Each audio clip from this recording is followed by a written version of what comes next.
Nelson Mandela adalah seorang ikon perjuangan anti-apartheid dan pimpinan politik Afrika Selatan. Dia memimpin perjuangan melawan sistem segregasi rasial apartheid dan dia dipenjara selama 27 tahun sebelum akhirnya dibebaskan. Mandela kemudian menjadi presiden Afrika Selatan pertama yang dipilih secara demokratis pada tahun 1994. Ia sangat dihormati karena dedikasinya untuk persamaan ras dan rekonsiliasi nasional. Namun ceritanya tak memiliki hubungan dengan film yang akan kita bahas kali ini.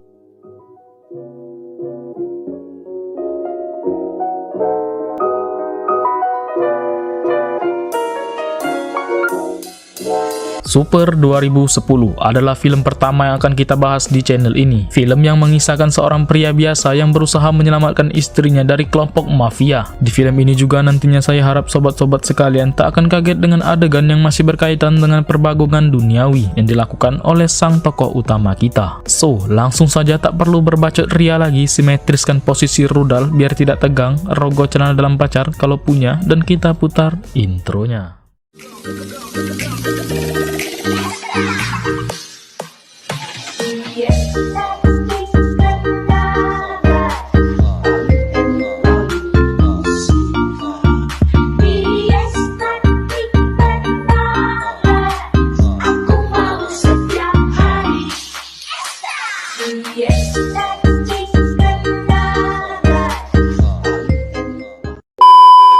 Di awal film, kita langsung berfokus ke tokoh utama kita. Kita sebut saja orang ini Frank. Kala itu, ia sedang menggambar dua momen yang paling berharga menurutnya. Pertama, saat ia berhasil menikahi istrinya Sarah, dan yang kedua adalah saat ia memberitahu polisi kemana arah pencuri kabur.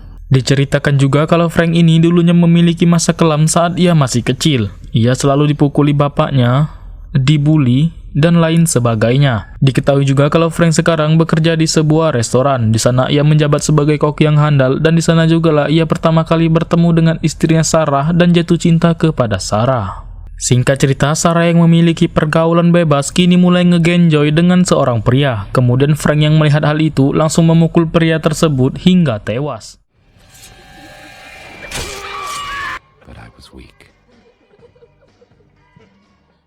Namun ternyata scan tersebut hanya pikiran Frank saja, karena sebenarnya ia tak memiliki nyali untuk melakukan hal tersebut. Singkat cerita, kemudian Sarah dengan pergaulan bebasnya yang semakin menjadi-jadi, ia kemudian pergi dari rumah dengan membawa semua pakaiannya entah kemana. Frank yang memiliki hati yang mudah tersentuh, kemudian menangisi kepergian Sarah yang tak berpamitan kepadanya. People look stupid when they cry.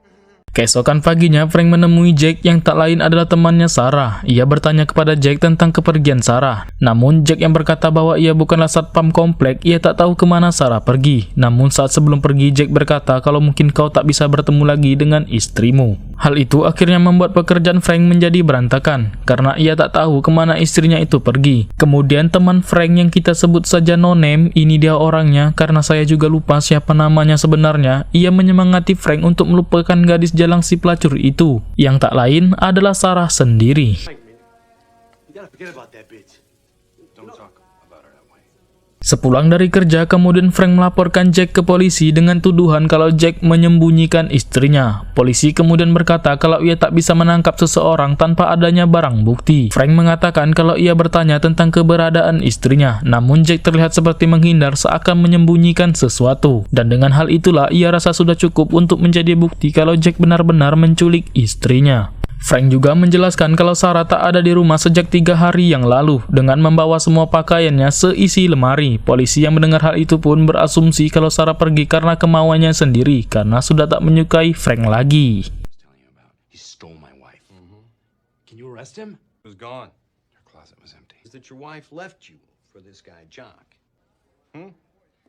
Frank yang mendengar hal itu pun akhirnya pulang dengan wajah yang sedih. Di perjalanan pulang, kemudian Frank mampir ke salah satu toko kelinci. Di sana ia berniat memelihara kelinci untuk sebagai temannya dikala ia kesepian. Namun setelah memegang kelinci tersebut, ia tak jadi membelinya karena ia lupa membawa uang.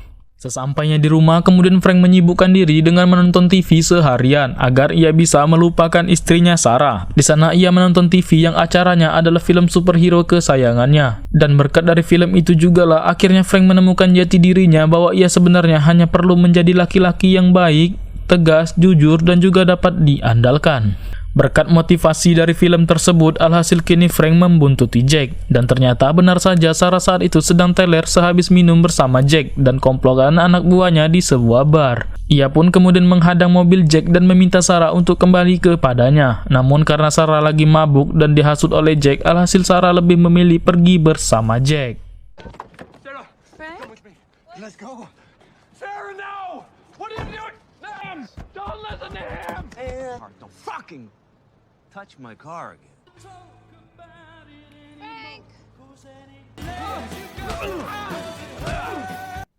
I hate you, God. I'm sorry I said that.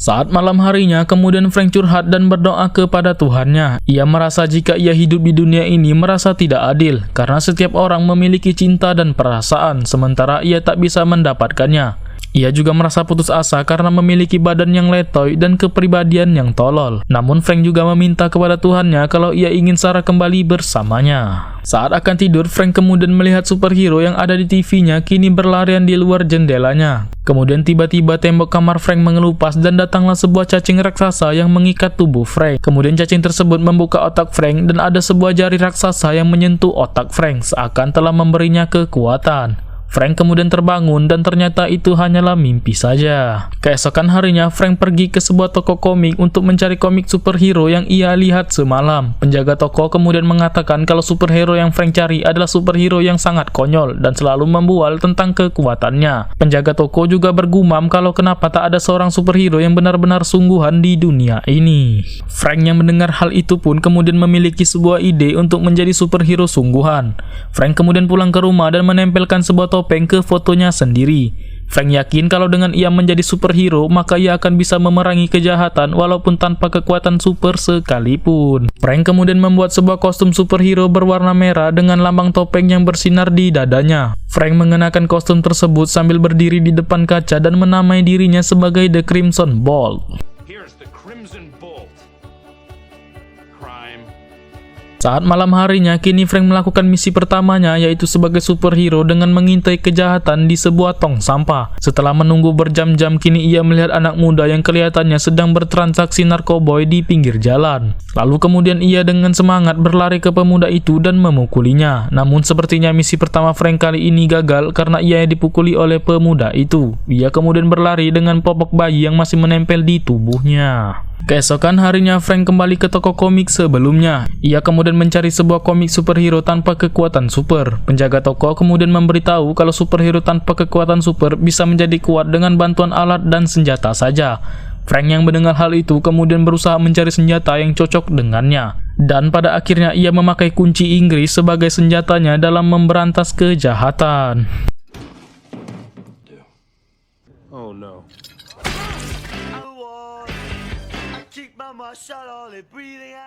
Setelah memiliki kostum dan senjata, Frank kemudian memberantas semua kejahatan di kota itu. Namun aksi dari Frank malah menimbulkan lebih banyak korban yang tak bersalah ketimbang korban yang bersalah. Dan hanya tinggal satu penjahat yang belum ia hajar, yaitu Jack yang sudah menculik istrinya. Singkat cerita, Frank yang sedang mengantri untuk membeli tiket di bioskop, ia melihat seseorang yang menyerobot dalam antrian. Kemudian Frank menegur pria tersebut untuk jangan memotong antrian. Namun bukannya mendengarkan Frank, pria tersebut malah meledek Frank dengan kata-kata pria berwajah seperti kotoran. Frank yang kesal terhadap pria tersebut kemudian berlalu pergi meninggalkan antrian. Ia kemudian masuk ke dalam mobilnya dan berganti pakaian sebagai The Crimson Bolt dan menghajar pria tersebut dengan kunci Inggrisnya.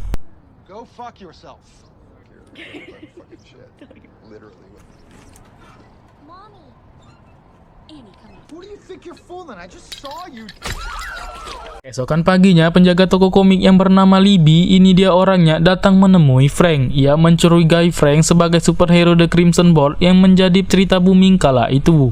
Namun Frank yang tak ingin identitasnya diketahui, ia menyangkal hal itu. Libby juga mengatakan kalau ia cukup tertarik dengan The Crimson Bolt dan Libby juga mengundang Frank untuk datang ke acara partinya. Singkat cerita, ketika di rumah, Frank didatangi oleh seorang polisi. Frank yang berprasangka buruk kalau polisi tersebut ingin memenjarakannya. Namun ternyata polisi tersebut hanya ingin memberitahu kasus Sarah, bahwa ternyata Sarah tidak diculik, melainkan Sarah lah yang pergi meninggalkan Frank.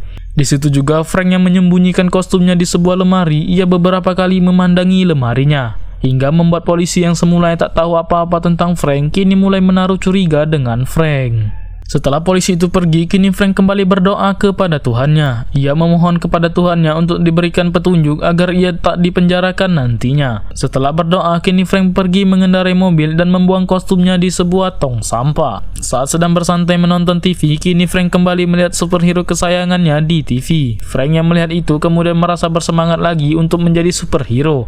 Alhasil ia kembali untuk mengambil kostumnya di tempat sampah. will use to spread his lust dust over the school.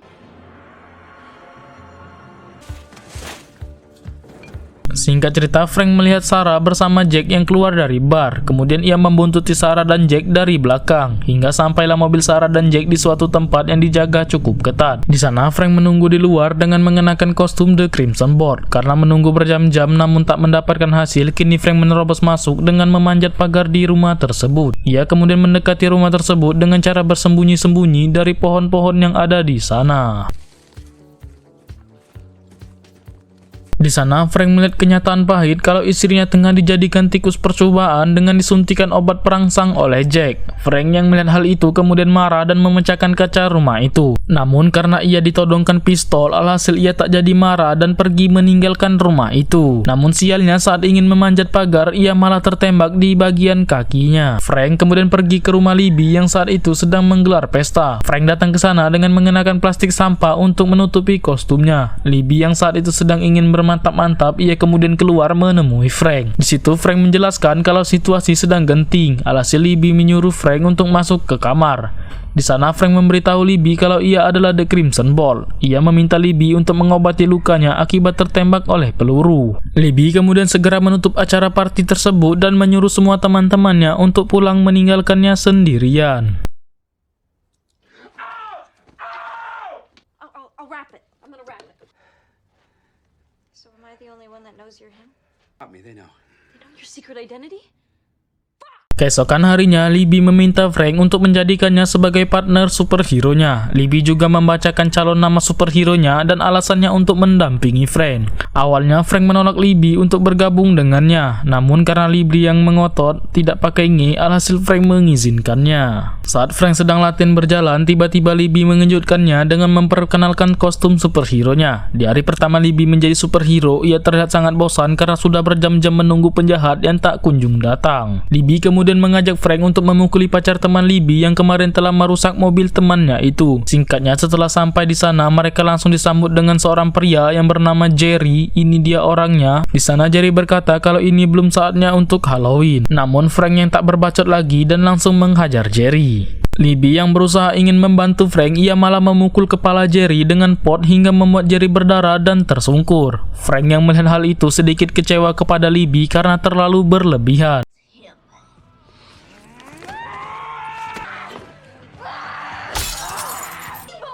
You're not supposed to kill it! I didn't know I wasn't supposed to kill him. I mean, I'm just learning you. Saat di perjalanan pulang, Frank memarahi Libby dan memecatnya sebagai partnernya. Tak hanya itu, kostum Libby pun disuruh lepas oleh Frank. Singkat cerita, saat sedang mengisi bahan bakar mobil, kini Frank tak sengaja bertemu dengan dua anak buah Jack. Frank pun langsung dikejar-kejar dan dipukuli oleh dua anak buah Jack. Di sana terjadilah baku hantam antara Frank dan dua anak buah Jack. Saat salah satu anak buah Jack menodongkan pistol ke arah Frank, tiba-tiba Libby datang dan menabrak orang yang menodongkan pistol tersebut. Di sana Frank langsung mengambil pistol dan menembak anak buah Jack yang satunya. That's what you get for fucking with the Crimson Ball. Sesampainya di rumah, Libby mencoba mengajak Frank untuk bermantap-mantap sebagai perayaan atas kemenangan mereka saat bertempur. Namun Frank yang sayang istrinya, ia pun menolaknya dan menyuruh Libby untuk membuat kue saja. Saat malam harinya, Frank mulai merakit senjata untuk persiapannya menyerbu rumah Jack. Ia membuat semacam senjata yang bisa menembakkan besi tajam dan juga merakit sebuah bom. Saat akan ingin tidur, tiba-tiba Frank dibangunkan oleh Libby yang mengajaknya untuk bermantap-mantap karena ia sudah tak tahan lagi. Di sana Frank masih berusaha keras untuk menolaknya karena ia sudah menikah. Libby kemudian mengatakan kalau ia tahu kalau Frank sudah menikah, tapi ia bukan ingin bermantap-mantap dengan Frank, melainkan dengan The Crimson Ball. Libby kemudian memasang Frank dengan memakai topeng dan memperkaos Frank hingga Frank tak berdaya. What is that supposed to be? That's weird. Frank, the Crimson Bolt's not married to Sarah. Frank is. Libby, what are you? What are you? Inside!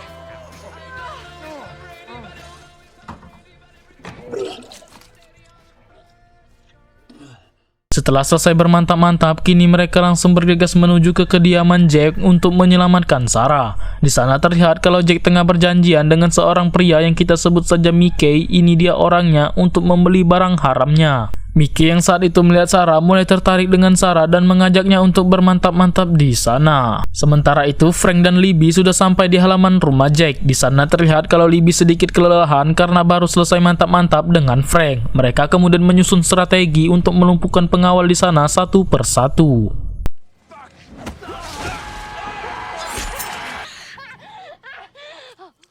Saat sedang bertarung, tiba-tiba pengawal Mickey yang ada di dalam rumah keluar dan menembaki Frank dan juga Libby. Di sana Frank masih bisa selamat, namun sayangnya Libby sudah tewas akibat tertembak. Frank yang melihat kematian Libby, ia pun mulai mengamuk dan menyerang secara membabi buta. Mendengar ada kekacauan di luar, Mickey yang sedang bermantap-mantap dengan Sarah, ia pun keluar untuk memastikan keadaan. Di sana Jack mengatakan kalau kekacauan ini disebabkan oleh The Crimson Bolt dan kami akan mengurusnya. Namun Mickey yang sudah ketakutan, ia kembali membawa uangnya dan pergi. Sementara Jack yang sudah muak atas kekacauan ini, ia pun mengambil pistol dan menembak Mickey hingga tewas di tempat. Sementara itu di sisi lain, Frank masuk ke dalam rumah Jack melalui atap rumah agar ia bisa mengelabui mereka. Di sana Frank juga berhasil melumpuhkan satu persatu pengawal Jack. Kemudian Jack langsung membawa Sarah menemui Frank dan menyerahkannya. Namun saat Frank sedang lengah, ia kemudian menembak Frank tepat di dadanya. Setelah Frank terpojok, kemudian Jack mendekati Frank untuk mengata-ngatainya. Namun Frank yang melihat kesempatan itu, ia kemudian menembakkan senjatanya tepat mengenai biji Jack. Setelah berhasil menghabisi Jack dan anak buahnya, kini Frank kembali membawa Sarah dan teman seperjuangannya yaitu Libby.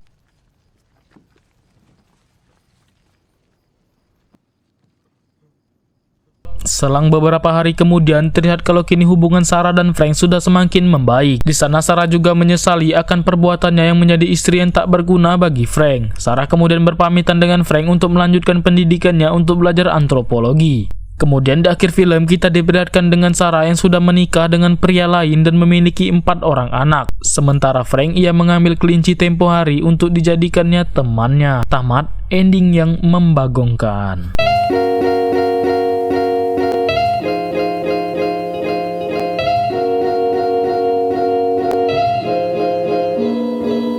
So, jadi itulah tadi adalah rangkuman alur cerita film Super 2010. Di awal film kita sudah melihat bagaimana perjuangan dari seorang Frank untuk menyelamatkan orang yang ia cintai. Namun pada akhirnya orang tersebut malah memilih bersama orang lain. Hal yang dapat dipelajari dari film ini ialah kurang lebih seperti itulah sob. Oke, mungkin segini saja untuk video kali ini. Saya Ramsyah mewakili keluarga besar Sobat Movie Group mengucapkan terima kasih telah menonton video ini dan sampai jumpa di video berikutnya.